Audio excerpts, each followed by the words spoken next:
Shalom, sweetest friends. Okay, I'd like to start from the beginning. I mean, we've gone through almost all of Sefirot Omer. We're so close to Shavuot, and I just don't want us to forget those principles that we started with on the first and second night of Pesach. We're here, we're counting to analyze the 6 Sefirot. For these 7 weeks, we're analyzing the 6 Sefirot. The 7th being Malchut, I'll get to at the end. So for Sefirot Omer, we count 6 Sefirot. These are the origins of the 6 emotions that the neshama has. In creation, they're called Sefirot. In the world of neshamot, they're called kochot or midot, or midos. Chesed, Gevura, Tiferet, Netzach, Hod, Yisod. Any idea what they are? Like, what's chesed? I know. So like we translate it as kindness, but what is it? It's an emotion. What kind of emotion though is kindness? Personalized kindness? It's called love. But what exactly is this midah? All midos are, by the way, like if you call it, they'll, like the way we should really translate it is an emotion. Every emotion is a reaction or a response to someone. The way that I'm defining the word emotion is not some kind of sensation or superficial feel, but a reaction in response to someone, particularly someone's need. Intelligence, for example, it doesn't involve another person. You don't need another person. It isn't about anybody else. It's just knowledge, your understanding, right? But midos, that involves another person. So hence, referring to the proper name of the emotion is important. For example, if you're frustrated at work, let's say, that's not an emotion, that's not a feeling or a reaction, to another person. Yeah, you're frustrated, you made mistakes, you've got to redo them, you've got to fix them, you're frustrated. That's an emotion? No, it's not an emotion.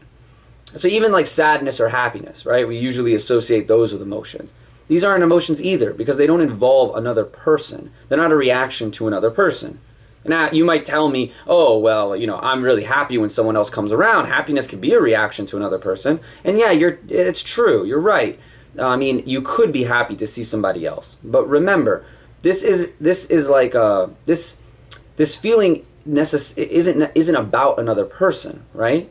It came through the person, right? Happiness might have come through them, but it's not about them. I hope that's not too unclear, right? So, in order for it to be labeled as an emotion, lefi one of the sefirot, it has to be really about the other person. So nobody says, for example, I'm sad at you, right? You can't be sad at somebody, right? You get mad at them, but you can't be sad at somebody. So we have to be clear about something before getting further into this. There's moods, and those moods aren't necessarily emotions. Like, for example, let's do laziness, right? So laziness, is that an emotion? It's lazy. It has nothing to do with another person. That's you in your own world, how you're feeling. You're feeling lazy. It's nothing to do with another person. So hence, it's not one of the emotions. So not every sensation is an emotion.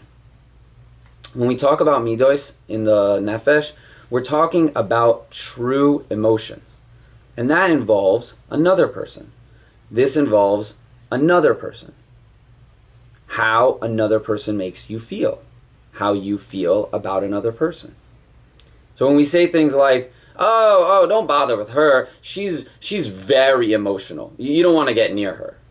You don't mean emotional. You probably mean hysterical, right? You don't mean don't talk to her, she'll love you. No, you don't mean that at all. Or, she'll hate you. You don't mean that. You mean she gets excited easily. That's not an emotion, right? So let's get back to it. What's chesed? Chesed is part of the emotions that recognize the existence of other people.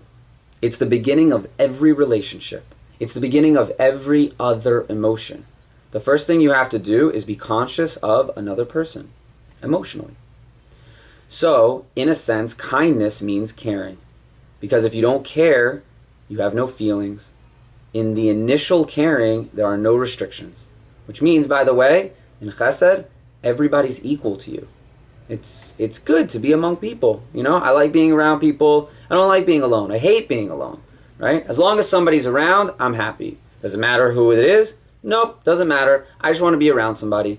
There's no specific desire or attachment to one person over another. It's the boundless, boundaryless love for another person. In a sense, one can describe chesed as the opposite of isolation. If you have no chesed, then you are emotionally isolated. You're disconnected. When you have chesed, everybody's good, right? That sounds really nice, right? The downside is that it's indiscriminate. It's not goodness with an eye for a particular person. It's just goodness all around. So you don't distinguish between deserving people and undeserving people. There are people out there, and you'll meet them, and they love to say, like, I love everybody. I love people. They really do. Maybe they do, and if that's the case, it's not so good. At least I venture to say that it's not all good. So, to be so indiscriminate has its faults. So the second emotion, gevura, means discrimination. I will have feelings towards you depending on you, not on me. It's me having an eye, focused attention on you. And that can be utterly endearing. Very often people translate gevura as it's creating distance. It's a distance between you and another person. Or it puts up boundaries or barriers. But really it's a focus. It's I'm finally paying attention to you. So chesed, that's how I feel. It has nothing to do with you because I just like people. And it's really about my feeling. I'm in a mood to like people. So if it's not you, it'll be somebody else. I don't care. Nothing personal. Nothing personal. It's like the guy who flirts with everybody. So really, he has love for nobody. It's indiscriminate. That's why for the first 1,000 years of history, right? The history of the world is divided into 6,000 years. And the first 1,000 is chesed.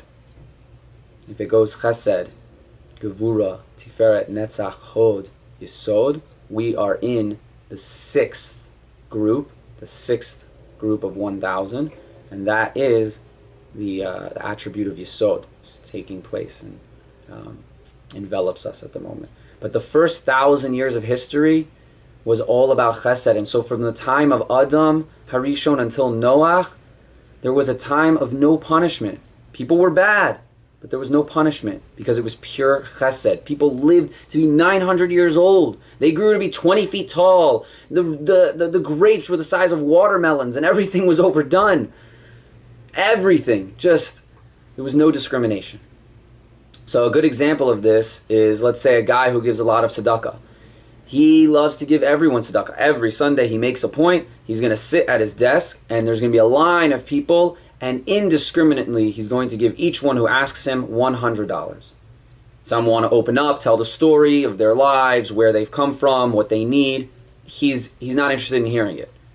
He's decided he's going to give you $100. You're going to get $100. He's very generous, but indiscriminately. He's generous, but he also cares nothing for your story. So there are other people who sit there, at a desk, and they listen carefully to your story. And they listen carefully to the story of each individual person.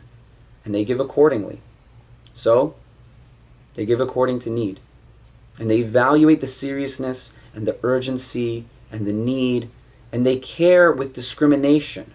That man, in contrast, who sits there at the desk listening to your story, he embodies gevura. Gevura. You got according to your deservedness. You got according to the detail and attention that I gave you. Chesed and gevura are opposites. Chesed has no judgment whatsoever, so everyone should get. And gevura starts the other way. It starts with no one should get anything. No one should get anything until you prove a need, until you prove a deserving status. So chesed starts off giving to everybody. Why not? I'm in a good mood. And gevura starts off with, what do you mean I'm going to give you money? Why? Convince me.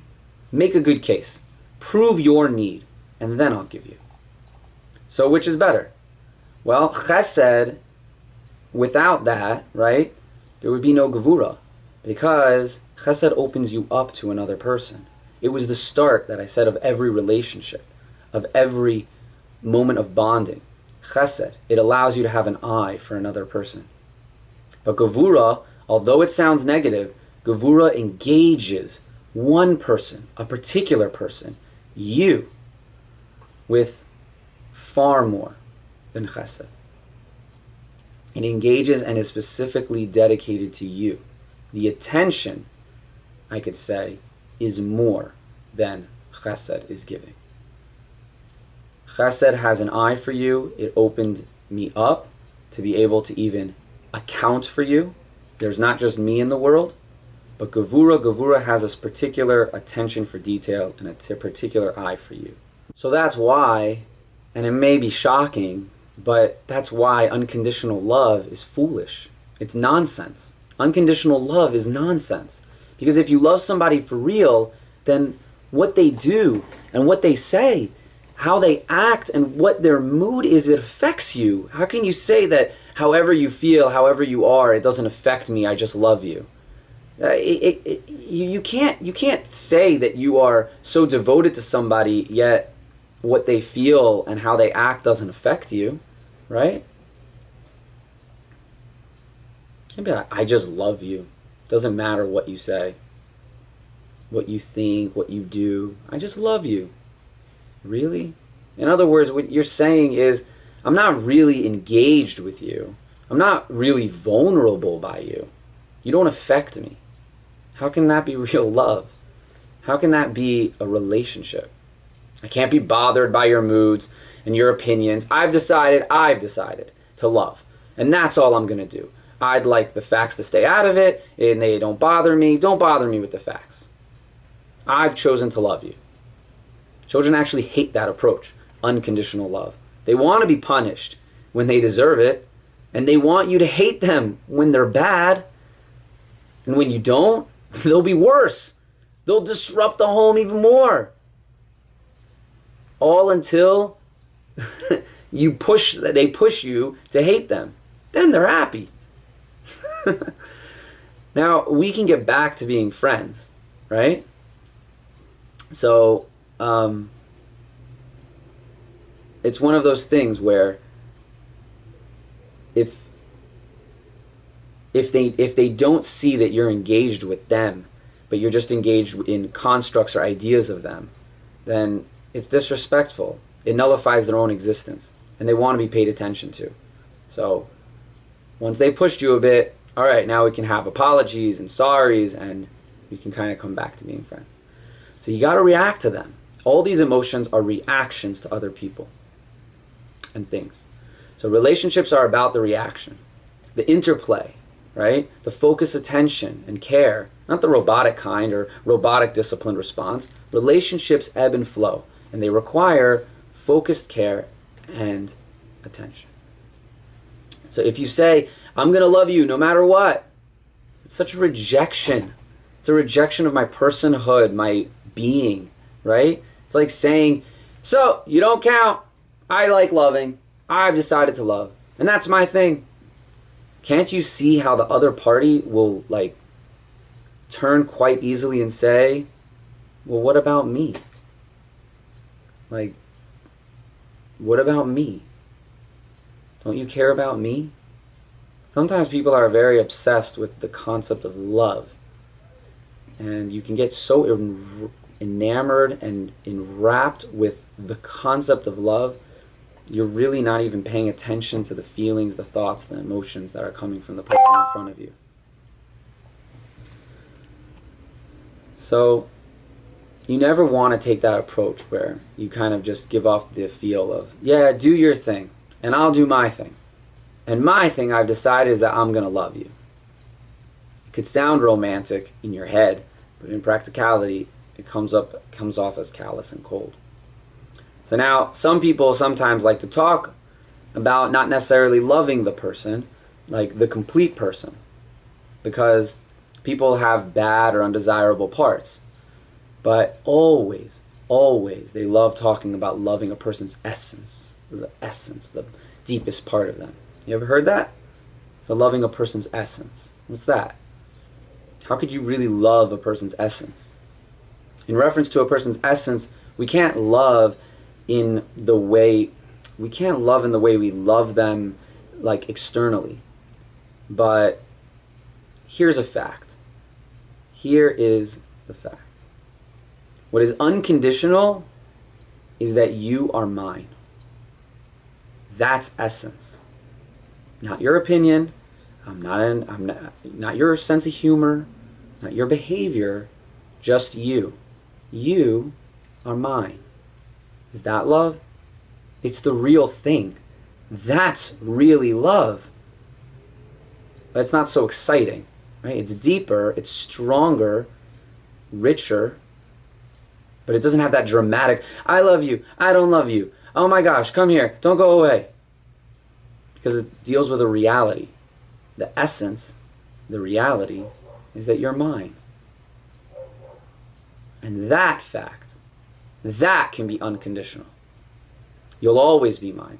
Your children and your parents, your mother, your father, that can never stop. The definition that they are yours, that can never be broken. For that's truly unconditional. This never changes, no matter what. Really, unconditional. So what does unconditional mean? It means you are mine, even when I hate you. But if you're mine only when I love you, then that most certainly is conditional. And that's the biggest condition of all. And we want to be cautious about people who are obsessed with love. We want to see that people are obsessed with the other, that they're devoted to the other. So we have to be careful when we pledge ourselves to one another and not to the mood or to the feeling of love. So now we know chesed means I'm open to people, open to someone, something other than myself, a people person, and that's indiscriminate. Gevura means reacting to the individual's behavior, to the individual character of the person. So then we get to Tiferes. Tiferes is compassion, Rahmanas. You don't walk around feeling Rahmanas for everyone, right? For everyone you meet, I hope. Unless you, there's something wrong with you, or you live in a really, really bad part of town, and all the days you just are seeing people in the most depraved states, in the most malnourished states. I hope that you're not surrounded by utter devastation. But truly, truly, Rahmanas can't be indiscriminate. It can't be. It's like the guy who says, I was trained in CPR and somebody fainted over there, right? And he was having a heart attack. But I didn't give him CPR because if I started with him, it was a crowded room and everybody else is going to want CPR. I can't bear the thought of doing it to everybody, you know? That's that's not how Rahmanas goes. So the reality is that you don't give everybody CPR because you're indiscriminate. You give CPR on demand when the need arises. You specify your care. But what if that guy, you saw what he did. He led his whole life, his whole path. You knew him. And it was bound to happen. The heart attack was bound to happen. So your Gevura would say, look at him. He did it to himself. So Rahmanas is when you see somebody in trouble and in a dire need, and it's a reaction to that. It's a reaction. It's not a trait that you have towards your average person, because then it would be indiscriminate. It's definitely focused. But it's also not Gevura, because the guy's in trouble, and like I said, he might be deserving it. And he might just be deserving of not being helped. He got himself into this mess. He got himself into this bind, in this jam. He did something terrible and stupid, and so yeah, he should suffer. Gevura wouldn't say help him out. Gevura would say he did the crime. You're going to have to do the time. But Rahmanas says, yeah, he's guilty, but But you're going to just let his whole life fall apart? Here's an opportunity. Help him out. So it's not really judgment, because if it went with judgment, you wouldn't help him. He got himself into this position. Just let him suffer. And it's not really chesed, because you realize that this guy, this one guy you have compassion for, you aren't really being indiscriminate. It's pretty focused. Chesed's not very focused. In fact, part of Rahmanas comes from the fact that he really doesn't deserve to be going through this trial and this pain. So there's like a case, the Gemara talks about an insane person, that you're not allowed to have Rahmanas on that person, right? Rahmanas comes from the fact that the guy, this specific guy, in this specific time is in trouble. And it's very directed and very focused on him. The more critical you are in his case, the more that he's in trouble, the bigger your Rahmanas you have for him. So it's so funny. It goes like completely counter to what Gavura is. The more trouble this guy's in, the worse that he's getting, the more your Rahmanas is aroused, the more Rahmanas pours out of you for him. So it's not like Chesed in that it's indiscriminate, because we see that it's focused on this guy. And it's not like Gavura that would cause you not to help him out. So you see that it's taking the willingness to look beyond and go beyond the circumstance of actually pausing for a moment to help out. And it's focused on the needs of the individual without regard to the facts present leading up to this condition that you're witnessing before you. So chesed is actually fixed on loving action with disregard to the person you're acting upon. And in a case of compassion, you're open to other loving actions, not the set ones that you've already prescribed for yourself. You're open to other actions while specifically being kind to this individual. By Gavura, normally you act with discrimination about the types of people you help. And here you're pushing that aside, your ideas about this type of person, and you're having mercy over the situation that they're in. So we often put them together. We often say, Chesedu v'rachamim. We should realize that they're not the same thing. Chesed is chesed, and rachamim is tiferes. When we plead rachamei shamayim, we're saying, even if we don't deserve anything, let your rachamim do the giving. Let your rachamim focus on my situation at hand and give. Chesed and Gevura are very personal. That's who I am. They're very defining. My chesed, my gevura, define and they describe me. For example, if chesed is love and gevura is hate, then that's it. Now you know everything about me. If you know what I love and you know what I hate, then you know me. Because that's me. They're very, very personalized. And that's why when I hate and when I love, it's very intense and very exciting. Because this is me. I take myself seriously. So if I love you and you don't love me back, whoa, we are in a serious crisis. How could you? And if I hate you, it can get dangerous. Because when I hate, it's serious. And so when I love, it's serious. And because this is where I live in this realm of love, it's how I live. So if you're rejecting my love, then you're rejecting me. And if you make me angry, then it's me you're making angry, right? It's not I have anger. It's no, I'm angry. That's me. The I. This is why all the fabulous and dramatic stories are either all about a very big love or a very big hate. That's it. All literature, they can probably be reduced down to that, right? It's a love story. It's a hate story. That's it. So what else is there to get excited about? Like, imagine this story. There's two people.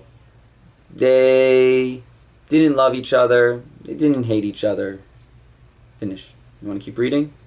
We're really all about these very personalized emotions, these personalized stories. Chesed and Gevura, they're very personal emotions. So the fourth midah, after Tiferes, fourth midah is Netzach.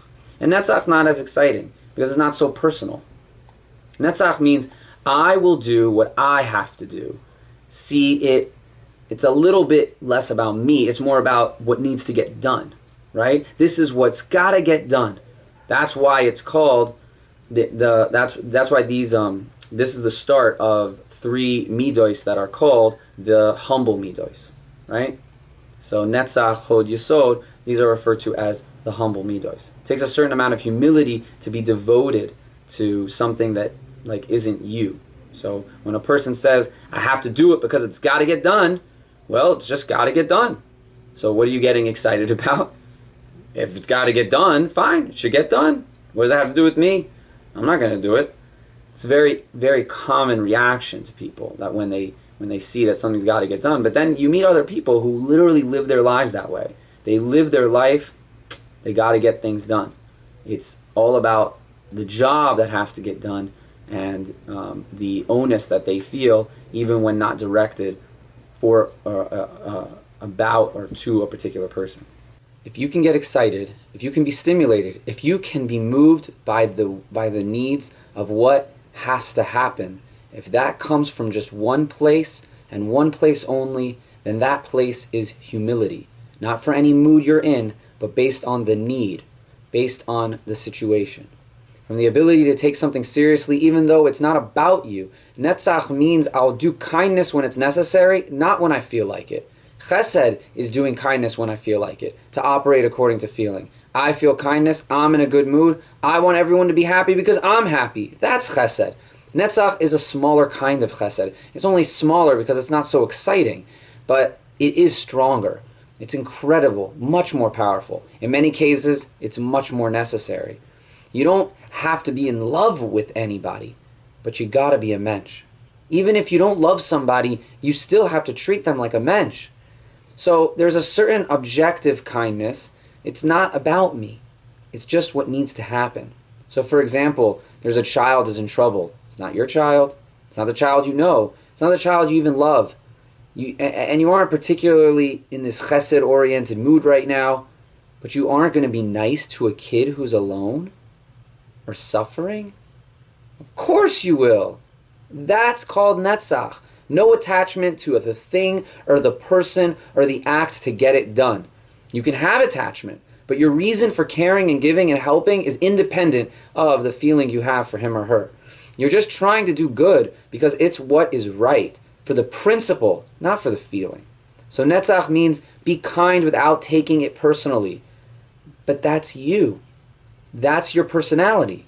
So like for certain people, they get up in the morning and they got to do what they got to do because they got to get the job done, and that's their nature. It's how they function. It's how they feel.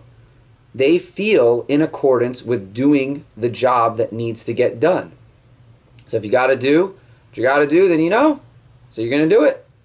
This is more in the realm of chesed. This is in that realm, but it's in a humble, a humility aspect of that realm. Hod is a humble emotion as well. It's gevura without the excitement. Gevura without personal involvement. But when you got to be strict, then you got to be strict. When you got to discipline your kids, then you're going to discipline your kids. You're not in a good mood, you don't like it, it's not your thing, but you can't let them just play with matches, for instance. So you got to do what you got to do. The other way of describing netzach and hod is that netzach means if I'm wrong, then I'm wrong, and I'll admit that I'm wrong. And that takes a great deal of humility to do that. And that's also like, it's like a form of I'm wrong, what am I going to do? I'm going to argue with you? No. I have an acceptance. I accept the fact. It's an acceptance of facts instead of an acceptance of necessarily a person.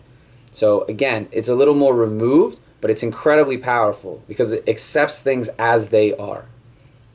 And that's the objective. It's not personal. But even in netzach, where I can admit I'm wrong, there's still going to be something lacking. And that's when I made a mistake and I tell you that I'm wrong, it's still hard for me to admit that you're right. To admit you're right takes a whole nother attribute. I'm stupid. I can admit that. But then you're more stupid. That's what netzach would basically be. You can't really speak about the other. You can speak about yourself, but it's very difficult to praise the other. So to say, I'm stupid and you're smart, that's too much humility for me. I'm only at Netzach. So Hod means that I'm even comfortable recognizing how right you are. And that is what Hod means. A Hoda'ah. Hoda'ah, to be thankful, to admit. The word Hoda'ah is not to admit about yourself, but to admit the greatness that's within another. Modeh ani lefanecha. So what does that mean? Modim anachnu lach. We're all acknowledging, we're all thanking and testifying to the truth that's in you. Testifying to the truth that's in you, testifying to the truth that's in Hashem, testifying to the truth about you. That's Hod. It doesn't mean I'm wrong, it means you're right. To admit that someone else is right and that they have goodness and they have the proper path and they're factually correct, that takes a great degree of humility. You're it. There are people who can admit that they're wrong, but they can't admit that you're right. So Netzach and Hod are essentially Chesed and Gevura on a more objective and less personal plane. Yesod means, no, I'm wrong and you're right. It's not about that. Yesod means you're everything and I'm nothing. So we had Netzach, which means I'm wrong. We had Hod, which means you're right. And we have Yesod, the last of the humble Sefirot, which has to do with the fact that you're everything and I'm nothing. This is why Yesod is translated as foundation. The most fundamental part of a relationship is that it's all about you and it's not about me. This is the most humble of traits. Like parents that we've seen, they risk their lives to save their kid. What's the difference between who survives and who doesn't, God forbid? And yet, we see that the instinct is, no, no, no. I don't need to survive. You do.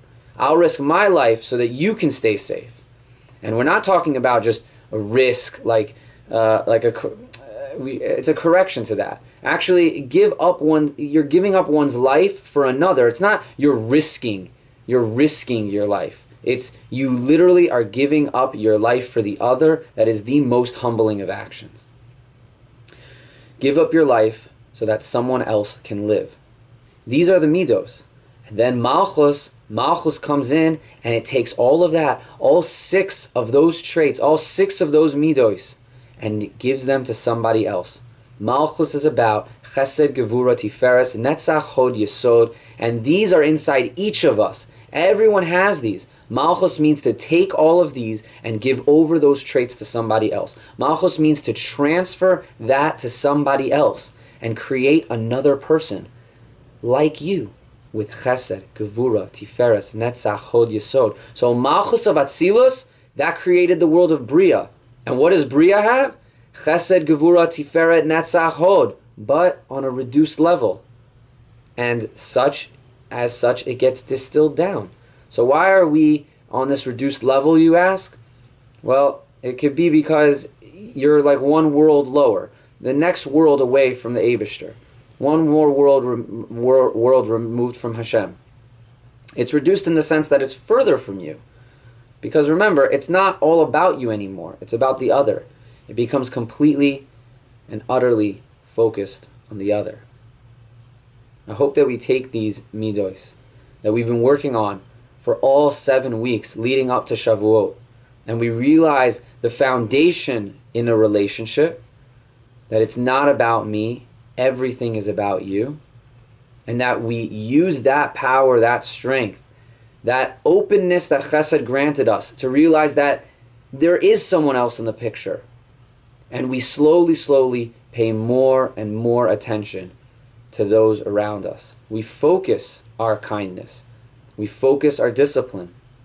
And it leads us to an objective truth, to live our lives of real emunah, real faith, and love and good for all those around us in a specific and utterly caring way. We all want to be loved, and we should all give our all to one another. Have a great Shavuos.